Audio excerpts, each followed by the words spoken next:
Atenção, vai começar agora uma teleaula de automação do curso profissionalizante. Este módulo tem um total de 20 aulas. Hoje você vai assistir a teleaula número 16. Bons estudos!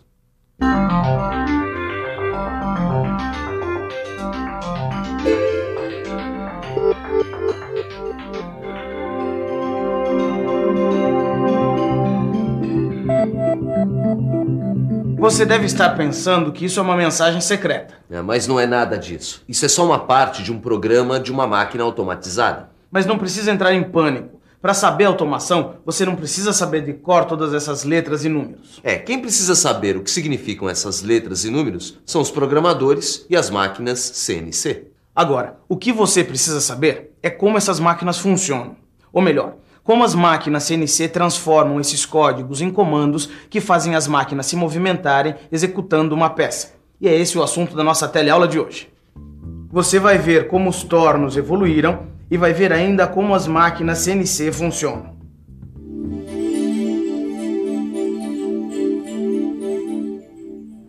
Hoje a gente começa por aqui, ao lado de um torno manual. Acompanhando a evolução do torno, vendo como o torno foi se modificando, a gente vai poder entender melhor as máquinas CNC. Por isso, a teleaula de hoje começa com uma viagem no tempo. Desde o começo dos tempos, as pessoas inventam utensílios para facilitar a vida. É só você dar uma olhada em volta. Tudo que nós usamos no nosso dia a dia foi inventado para que as coisas ficassem mais fáceis. A caneta, por exemplo, já dependeu de um frasco de tinta para poder ser usada. Hoje, basta você tirar uma tampinha. E com o torno também não foi diferente. Como tudo que foi inventado pelo homem, a cada nova descoberta sobre os fenômenos da natureza, o torno foi ficando um pouco mais sofisticado e mais prático. Tá aí o nosso arquivo para provar isso. Os tornos, é claro, surgiram da necessidade de se moldar uma peça.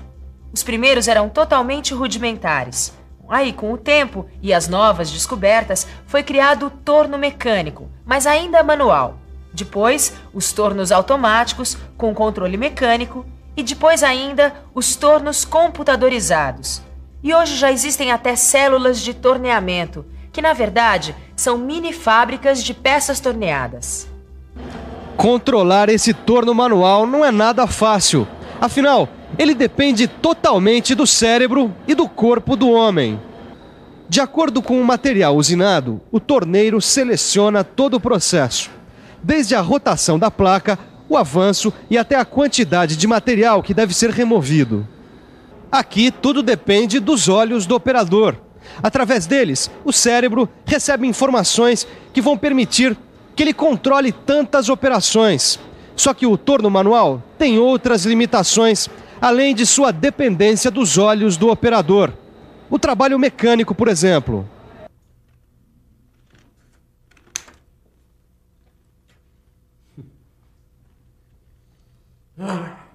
Só de ver o Torquato fazendo isso cansa, não é? E fazer cansa mais ainda. Pois é, foi o que as pessoas começaram a perceber. Que quando elas tinham que usinar várias peças iguais, o trabalho ficava monótono e cansativo. E além disso, elas começaram a perceber que o trabalho mecânico e repetitivo, além de desestimulante, ele pode ser perigoso, porque é super fácil a pessoa perder a concentração. Concluindo isso, as pessoas começaram a imaginar uma máquina que pudesse funcionar sozinha. Isso parece filme de ficção científica, né? Um mundo onde os homens não fazem nada. Mas não é isso. Na verdade, o que as pessoas começaram a pesquisar foram máquinas em que o operador apenas controlasse o trabalho, corrigindo imprevistos que pudessem surgir durante o processo. Pensando em tudo isso, o próximo passo do homem foi substituir o controle manual pelo controle mecânico. E o que hoje parece ultrapassado foi um tremendo avanço. Quer ver só? O controle, que até então era totalmente manual, passou a ser realizado através de um conjunto de peças mecânicas, em que todos os componentes tinham a função de transformar a rotação do motor elétrico nos movimentos realizados pela ferramenta. Ou seja, o controle da máquina não dependia mais tanto assim do homem. Só que observando o trabalho do torneiro, as pessoas perceberam que poderiam facilitar ainda mais. Deixa que eu explico. Por favor, passa a tesoura serrilhada. Dessa vez, o problema a ser resolvido é parecido com esse. A cada novo tipo de peça, o operador tinha que parar tudo para trocar de ferramentas, o que obviamente era trabalhoso e demorado.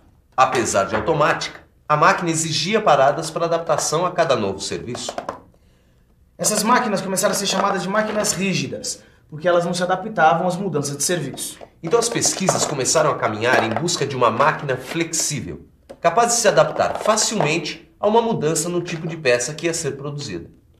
Só que essas pesquisas ficaram sem solução até a década de 50, quando foram inventados os computadores. O computador foi usado pela primeira vez numa máquina em 1952 para automatizar uma fresadora que produzia peças de aviões e helicópteros. E desde então, os computadores usados para controlar movimentos de máquinas ganharam um nome especial: comandos numéricos computadorizados ou controles numéricos computadorizados, mas ficaram mais conhecidos pela sigla CNC. Na época em que esses computadores foram inventados, eles ainda eram muito limitados. O comando numérico, por exemplo, muitas vezes era maior que a própria máquina. Além disso, eles falhavam bastante e tinham uma capacidade de cálculo ridícula perto dos atuais CNC. Na verdade, eles nem são mais considerados computadores, já que eles nem tinham microprocessadores. Os atuais tornos são controlados por comandos numéricos. E uma das principais vantagens dos comandos numéricos é que eles permitem uma rápida mudança na sequência de operações que a máquina vai realizar. É só estar previsto no programa. Programa. Você já deve ter ouvido essa palavra mais de 1000 vezes nesse telecurso de automação. Só que você vai ter uma grande surpresa. Porque o programa das máquinas CNC não é nenhum bicho de 7 cabeças. Pelo contrário, ele é muito parecido com uma receita de bolo. Por incrível que pareça, o humano não está exagerando não. Porque um programa e uma receita de bolo têm várias coisas em comum. Os dois são uma lista de instruções, só que escritas em linguagens diferentes. O programa do computador, obviamente, é escrito numa linguagem que a máquina entende.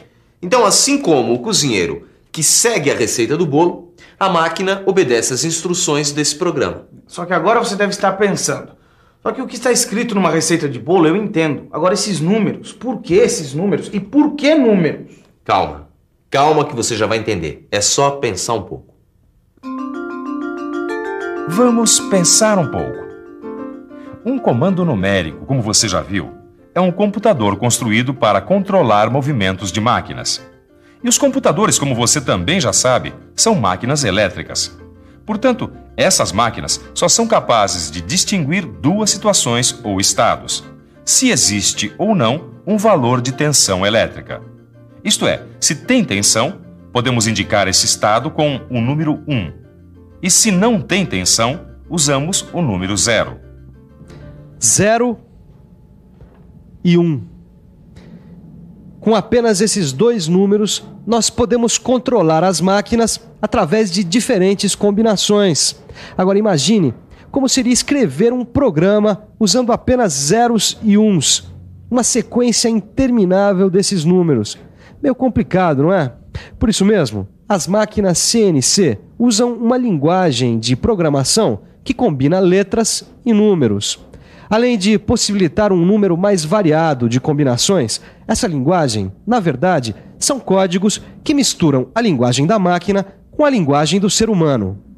Para quem não conhece a linguagem de programação da máquina, essas letras e números parecem mensagem secreta mesmo.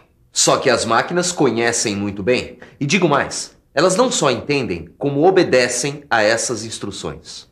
Calma, não precisa ficar curioso que a gente vai traduzir todos esses códigos para você. O200 é o nome do programa. T05 indica para a máquina usar a ferramenta 5. G97 S1200 significa que a rotação deve ser de 1200 RPM. M3 indica para a máquina ser ligada no sentido horário. M8 liga o fluido de corte. E G0 X20.Z2 quer dizer que a ferramenta deve ser deslocada com o maior avanço disponível na máquina para o ponto de coordenadas X igual a 20 mm e Z igual a 2 mm. Agora você deve estar se perguntando, como é que a máquina fica sabendo dessas instruções? É claro que seria mais fácil conversar com a máquina, falando as instruções e ela obedecendo. E olha que o mano não tá viajando não, porque com a rapidez com que o mundo muda, esse dia até pode chegar. Pois é, enquanto comandar máquinas com a voz ainda é ficção científica, a gente tem que usar outras formas para entrada e armazenamento dos dados. Para isso a gente usa desde um disquete até terminais. E aí, com o programa na memória, o comando numérico pode executá-lo, fazendo com que a máquina execute as instruções. Quer dizer, colocando o disquete na máquina, a gente instala o programa e o comando numérico pode seguir as instruções, fazendo a máquina funcionar. Mas como será que isso acontece? Ou melhor, como será que o comando numérico funciona? Isso fica bem fácil de entender se a gente faz uma comparação entre as máquinas CNC e um torno mecânico. O comando numérico faz exatamente a mesma coisa que faz o cérebro do operador do torno, ou seja, decidir as operações.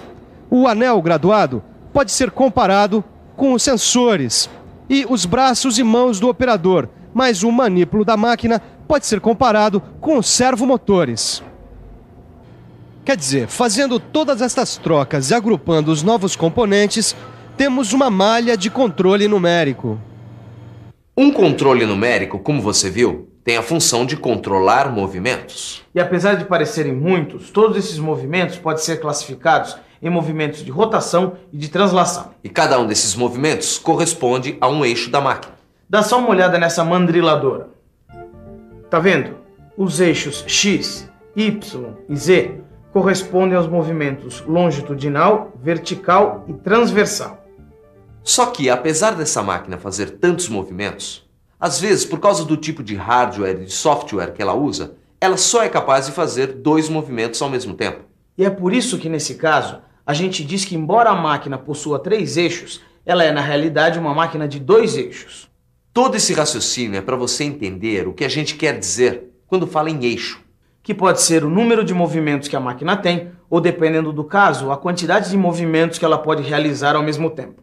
Cada um dos eixos da máquina é associado a um servomotor, que, como você viu, faz o serviço das mãos e dos braços do operador.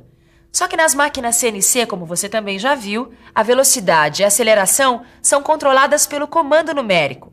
Isso porque o servomotor é o elo de ligação entre a mecânica e a eletrônica, ou melhor, entre a máquina e o computador. Mas tem mais. Para aumentar ainda mais a independência do operador, a grande maioria das máquinas-ferramentas CNC é equipada com dispositivos chamados de ATC, que quer dizer Automatic Tool Changer, ou melhor, trocador automático de ferramentas. É um dispositivo capaz de retirar uma ferramenta e colocar na próxima posição da usinagem, tornando o processo mais independente ainda do operador. Pois é, toda essa evolução significou muita coisa. Além de simplificar processos e evitar o uso de muitas peças, a eletrônica ainda fez com que os equipamentos mecânicos fossem aprimorados. Afinal, as máquinas ficaram mais precisas e passaram a exigir cada vez mais componentes mais sofisticados.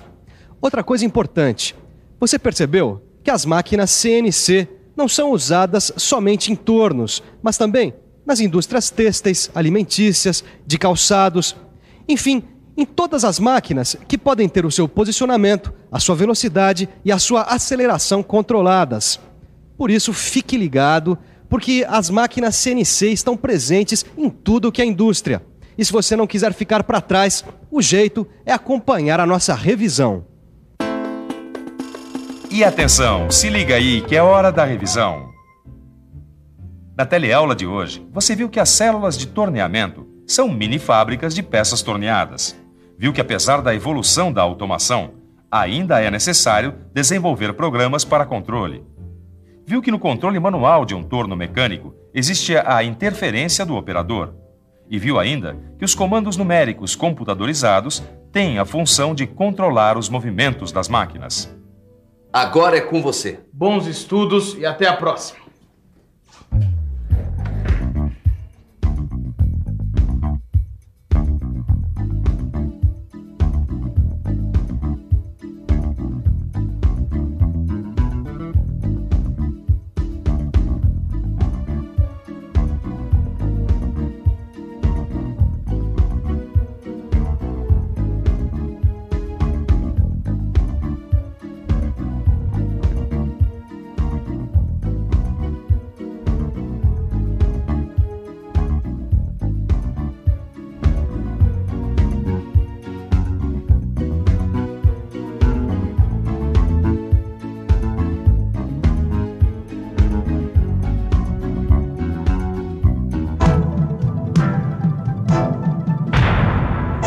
Telecurso 2000, um programa de educação do Sistema Fiesp e da Fundação Roberto Marinho.